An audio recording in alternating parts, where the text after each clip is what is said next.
24 laps to go in the Lenox Industrial Tools 301. And with an off week next week, time for these guys to muscle up for the final 24 laps. And we had some muscling up here a few minutes ago. Dale Earnhardt Jr. and Greg Biffle getting after it around 20th position. Remember I told you about taking a little bit more racetrack for yourself? Just a little bit. I think this is good. I think what Earnhardt did. I need a little bit more. Sorry, Greg. Good thing Biffle was up there, I think, for Dale Earnhardt Jr. Denny Hamlin to the inside of Kurt Busch. That for second, and Jeff Gordon right there behind him with 23 to go. Talked a lot about Gordon here in the last 100 laps. We've talked about him all day and how fast this car has been despite some adversity. I think it's time to push the button and go if he's going to get anything done, Wally. I agree, and I'm not saying we know much. Even though we were talking about him, we could be a little bit off. But you're right. I mean, Ryan Newman, let's see, about 2 seconds, a little over 2 seconds ahead of Jeff Gordon.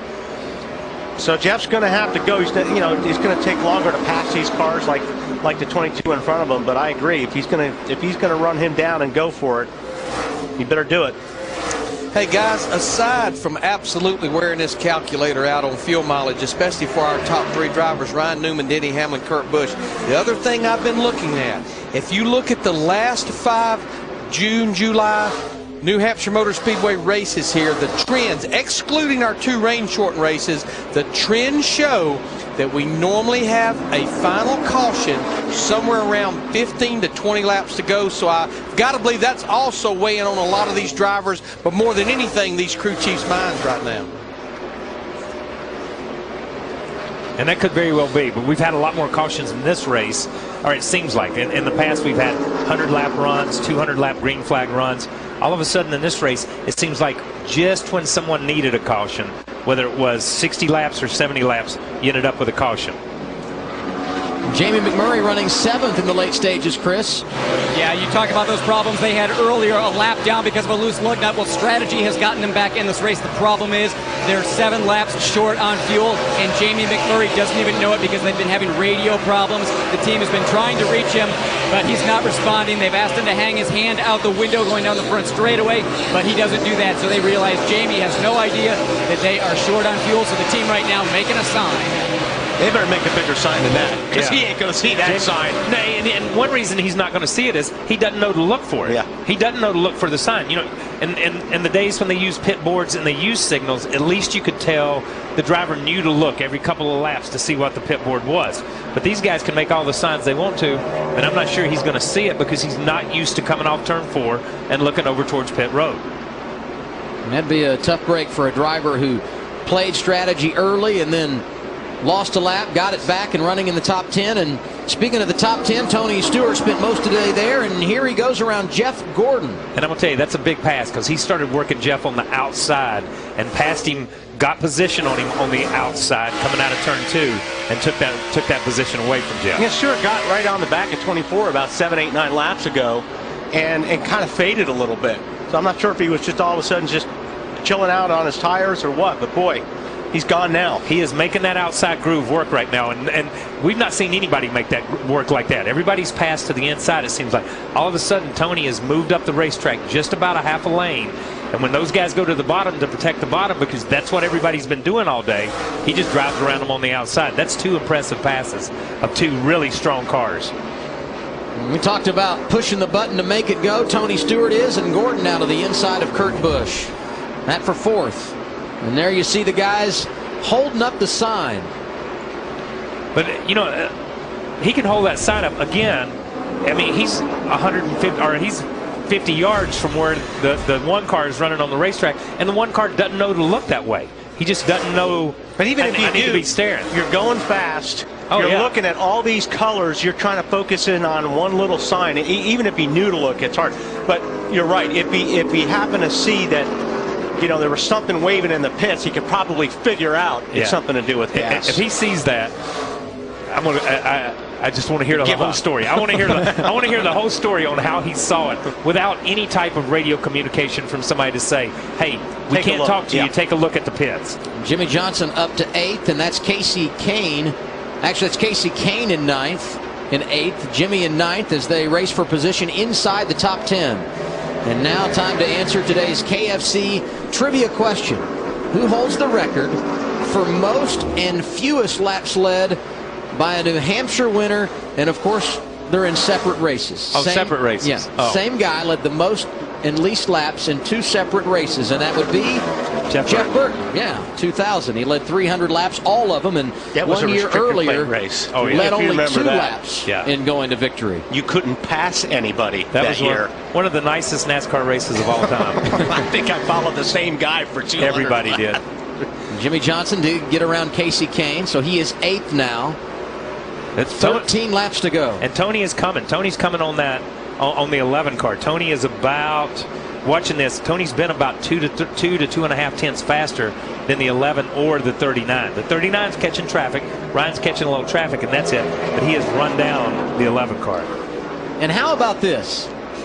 On Friday in practice, the 39 and 14 mirrored each other. They went out, worked all day on long runs, race runs, weren't worried about qualifying. Last minute switch over to qualifying trim.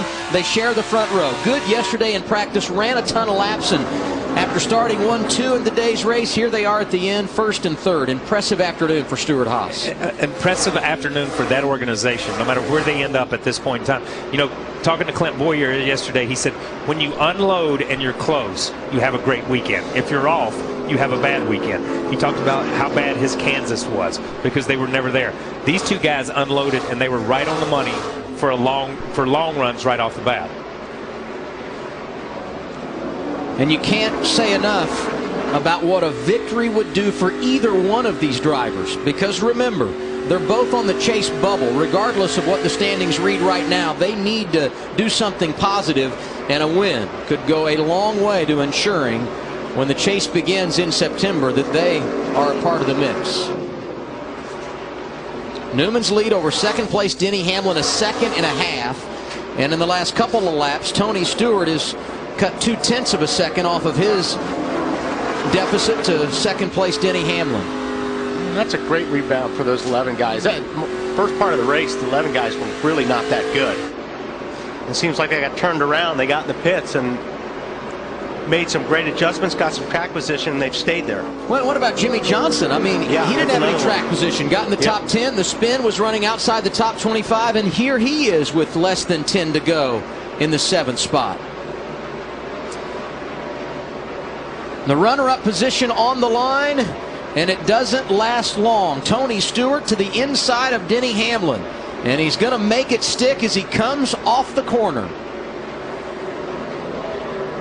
I guess the question is Newman on the fuel? Yeah, and that's going to be the question between him and 14. Between he and his teammate is going to be, does Newman have enough fuel to go to distance? 8 laps to go that last time by. 7.5 laps now remaining. That'd be ironic if Stewart won because his teammate ran out of fuel in the last lap, because that's how he lost this one last time. Well, the difference when you look at the lap count on when they pitted, Newman last pitted at lap 217, Stewart last on pit road at 226. So there's no question it could be a factor, and Stewart cut a couple of tenths of a second off his teammate's advantage on that last lap. And the other issue here could be lap traffic. Newman closing in on a couple of lappers. Marty, how confident are they in the 39 camp? Well, for Ryan Newman, some very tense moments down here. I just checked with Tony Gibson. He said they are 2 laps short on fuel, but no way they're going to tell him to slow down at all. They've told him Tony Stewart is behind him, and we started the show talking about the position they're in. This is why Ryan Newman was talking about it. They run out of fuel here, it could cost them a guaranteed spot in the chase. If they win it here, this could be the win that locks them in the chase. So no matter what they do, they're hoping for fuel to stay in that 39 car right now. And that could be the first guy that ran out of fuel right there in the 78 car. And he pitted at lap 217, the same lap that Ryan Newman last pitted. 2 laps is a lot. 2 laps is a lot. Ryan's catching a little bit of traffic here, and Ryan has been, over the last 2 or 3 laps, Ryan's been 0.2 slower a lap than what the 14 car of Tony Stewart is. So Tony's obviously not worried about fuel at all. You don't know if Ryan's just feathering a little bit and trying to conserve just a touch. Working lap traffic is Ryan Newman. And as we told you, his teammate 9 laps better on fuel in second. There you see Tony Stewart, Denny Hamlin third, Jeff Gordon fourth.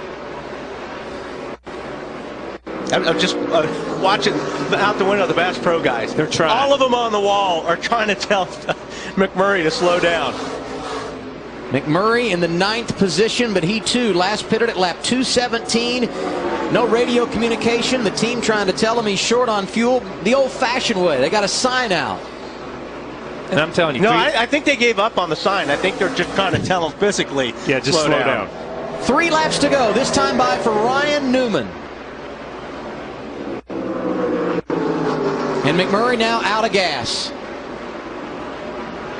He makes his pit stop. Newman halfway down the back straightaway. 2.5 laps to go. Stewart doesn't want to get real close to his teammate, I don't think, right now. You want to be real careful that guy doesn't run out of fuel when you're right behind him. Right in, yes. But, you know, he has closed up. Ryan has done a great job these last 2 or 3 laps working his way through that traffic, because I'm telling you, he caught that traffic in the worst place he could have caught it, and he really didn't lose anything to Tony. He was patient and worked it, and he made Tony work it the same way in the corners, not down the straightaway.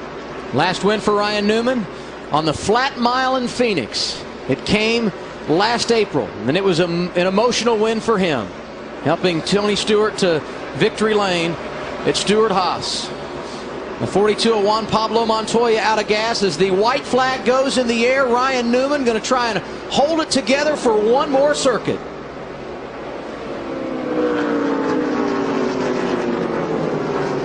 I'm nervous up here just watching him trying to hang on. Yeah, you know, you hate to see somebody run like this, and we've seen it so many times over this year and last year. Somebody lead this long in the race and then run out of gas right here as they go to the gas in the middle of the corner. Ryan Newman has had the dominant car statistically. Off at turn 4, checkered flag goes in the air. 15th career win for Ryan Newman, and right behind him, his teammate. 1-2 finish for Stewart-Haas. Way to go, race team! That's what you call it, baby! Way to go, guys! You saved it, baby! That was it! Look at all these guys running out of gas. Both the Penske cars out of fuel coming off of 4. I'm not so sure that Gordon didn't run out of gas. He dropped to 11th. Or has gotten, you see it smoking down there. I'm not so sure, and that amazes me because he was 10 laps better to the good. Yeah. And Jimmy Johnson comes back to finish inside the top 5 today. That's an incredible run. He and Denny Hamlin both had problems. I was either going to get fired or hired. I didn't know what it was going to be. Great job. Ryan Newman able to get his first win of 2011. The 13th different winner in 19 races this year. The parity continues. And yet another driver trying to solidify his spot in the chase. The U.S. Army car, and the driver gets the American flag. Give him the New Hampshire hat trick. Ryan Newman with his 3rd career victory right here at the Magic Mile this afternoon.